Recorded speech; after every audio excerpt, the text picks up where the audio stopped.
जो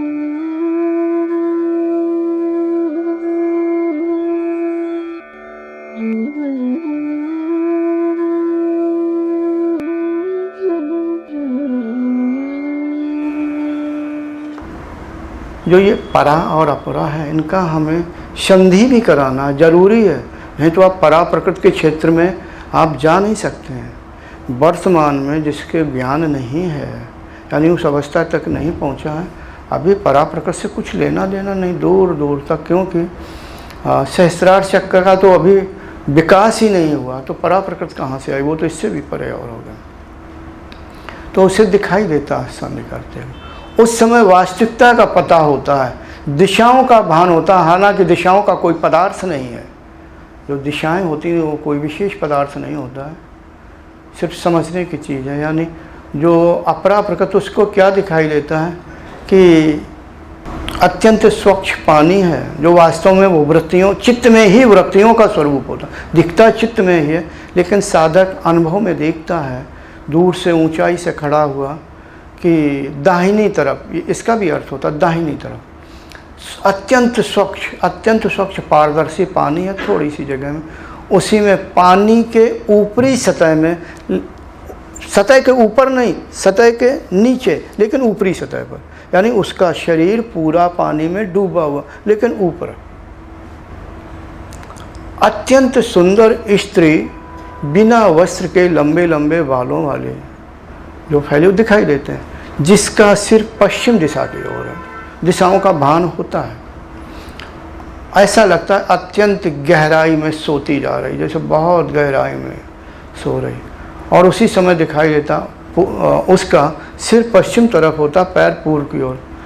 नीचे गहराई से एक स्त्री ऊपर की ओर आ रही, उसी की तरह स्वरूप वाली। ऐसा लग रहा कि उसके शरीर में झटके लग रहे हैं, जैसे करंट लगाया जा रहा, झटके मार मार के ऊपर आ रही, और वो भी सो रही है। और जब धीरे धीरे ऊपर आती है तो ऐसी अवस्था में आती है कि जब धीरे धीरे उसी लेवल पे आ जाती है, जो पानी, जैसे स्वच्छ पानी, यानी चित्त में वही वृत्तियाँ दिख रही पानी के रूप में जो आ रही है। तो ये जो जिसके, यानी दोनों जो तलवे हैं दोनों स्त्रियों के, अर्थात जो पूर्व दिशा की ओर पैर है, और जो वो स्त्री आई उसका सिर पूर्व दिशा की ओर है। फर्क आ गया, जो पहले से दिख रही थी उसका सिर पश्चिम दिशा की ओर है, पूर्व दिशा की ओर पैर है। जो अब नीचे से आई है ऊपर को, धीरे धीरे आ रही है झटके मार के, उसका सिर पूर्व दिशा की ओर है, पैर पश्चिम दिशा की ओर है। और जब ऊपर एकदम से आ गई एक ही लेवल पे, तो दोनों के तलवे, पैर के तलवे चिपक गए, दोनों एक ही अवस्था में हो गई। मतलब ऐसा दृश्य आ रहा है, दोनों का स्वरूप एक ही है, कोई फर्क नहीं।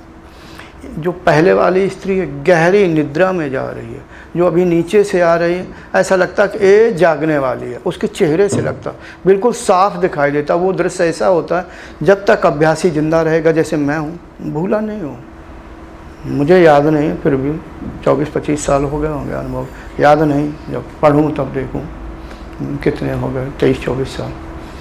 तो ये दिखाई, अर्थात जो जिसका सिर पश्चिम दिशा की ओर है वो अपरा प्रकृति है, वो निम्नमुखी है। जो नीचे से ऐसे करके जागृत हो रही है, कितनी बारीकी से मैं बता रहा हूँ, वो परा प्रकृति है। क्योंकि परा प्रकृति का अभी विकास का समय नहीं आया, इसलिए गहरी निद्रा में सोती हुई दिखाई दे रही। अपरा प्रकृति गहरी निद्रा में जा रही है, क्योंकि अभी हम अपरा प्रकृति, जो हमारा शरीर है अपरा प्रकृति वाला, हम संसार उन्मुख होकर के, संसार की ओर उन्मुख होकर के हम जीवन जीते आए हैं। लेकिन इसको त्याग कर सभी समाधि की पारंगता को प्राप्त कर चुके हैं। अर्थात ऐसे अभ्यासी के लिए ये संपूर्ण संसार, संपूर्ण का मतलब अपरा प्रकृति से है, सिर्फ ये पृथ्वी ही नहीं, संपूर्ण का मतलब सभी लोगों से को उसने त्याग दिया, इससे परे चला गया बस।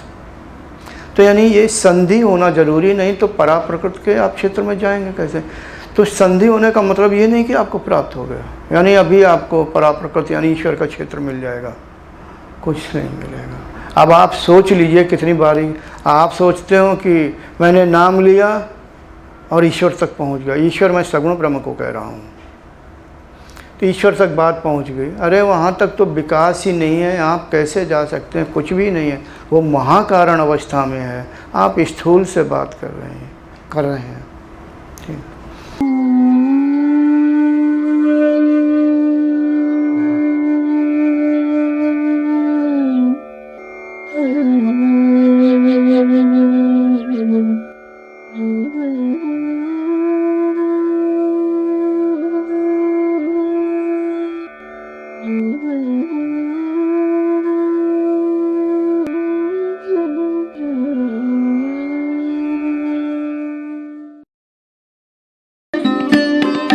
Thanks for watching. Remember to like, comment and subscribe.